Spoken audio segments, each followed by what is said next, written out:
السلام علیکم رحمۃ اللہ وبرکاتہ۔ آج کی ویڈیو میں ہم بات کریں گے کہ 3 باتیں جن سے جن آپ کے اندر داخل ہوتا ہے۔ جن یا جنات ایک ایسا نام ہے جن کے بارے میں آپ نے ضرور سنا ہوگا، لیکن ضروری نہیں کہ ان پر آپ کا یقین ہو، کیونکہ ان کے بارے میں ہر کسی کی رائے الگ ہے اور ہر کسی کا یقین بھی اس معاملے میں الگ الگ ہے۔ کچھ لوگ تو کہتے ہیں کہ وہ اس دنیا میں ہوتے ہیں اور کچھ کہتے ہیں کہ نہیں ہوتے ہیں، اور اس بات پر بھی لوگوں نے قافلات کی ہے کہ وہ کسی انسان جسم میں گھس کے سکتے ہیں یا لیکن نہیں۔ صحیح بات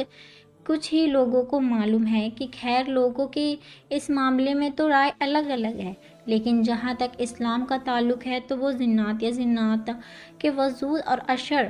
کو مانتا ہے، اور اس کی دلیل قرآن میں آپ کو کئی جگہ مل جائے گی جہاں پر انسانوں کے ساتھ ساتھ جنات کا بھی ذکر کیا گیا ہے،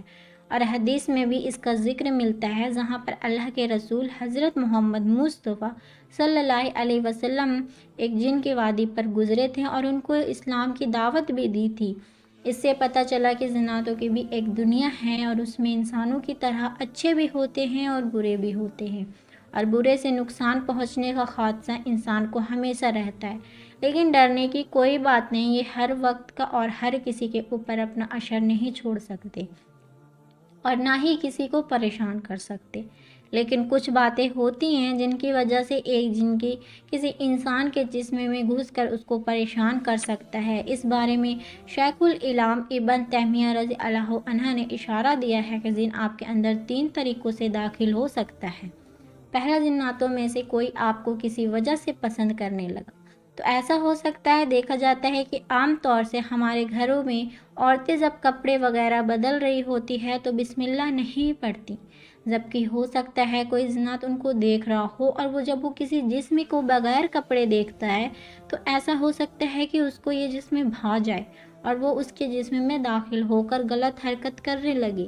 یہی وجہ ہے کہ اسلام نے جس طرح ہر کام سے شروع کرنے سے پہلے بسم اللہ پڑھنے کو کہا ہے اور اللہ کا نام لینے بتایا ہے، تو ٹھیک اسی طرح اپنے کپڑے اتارنے سے پہلے بسم اللہ پڑھنے کا حکم دیا ہے، کیونکہ جس کام سے پہلے بسم اللہ پڑھ لیا جائے اس میں برکت ہوتی ہے، اللہ کی مدد شامل ہوتی ہے اور انسان نقصان سے بچ جاتا ہے اور دشمن کی حسد، جلن اور ظلم اور آنے والی ہر مصیبت سے ان کی حفاظت کی جاتی ہے۔ دوسری بات ہے کہ جن بہت حد تک انسانوں جیسے ہی ہوتے ہیں، ہر کسی وجہ سے آپ کو پسند آ سکتے ہیں، تو ممکن ہے کہ آپ کو ناپسند کرنے لگے، اور اگر کوئی کسی وجہ سے ان کو ناپسند ہو گیا تو بدلے کی فراق میں وہ نقصان پہنچانے اور پریشان کرنے میں حد کر دیتے ہیں اور ان سے کسی بھی قسم کی زیادتی کی امید کی جا سکتی ہے۔ تیسرا ہے کہ چونکہ ہم لوگ جن کو اپنی آنکھوں سے نہیں دیکھ پاتے، نتیجہ کیا ہوتا ہے کہ انجانے میں ہمارے کسی عمل سے کسی جنات کو چوٹ لگ گئی یا کوئی نقصان پہنچ گیا تو اس کی وجہ سے جن پیچھے پڑ جاتے ہیں اور نقصان پہنچتا ہے۔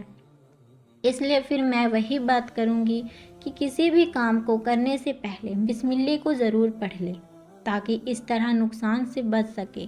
ان سے کیسے بچنا ہے تو قرآن کی سنت کی پابندی کر لیں، نماز میں پابند رہنا، حضور اکرم صلی اللہ علیہ وسلم سے منقول دعاؤں کو پڑھتے رہنا، اللہ سے ہمیشہ شیطان کی پناہ مانگنا خاص کر کے، تو اللہ ہمیں ہر طرح کی بلاؤں سے محفوظ رکھے، آمین۔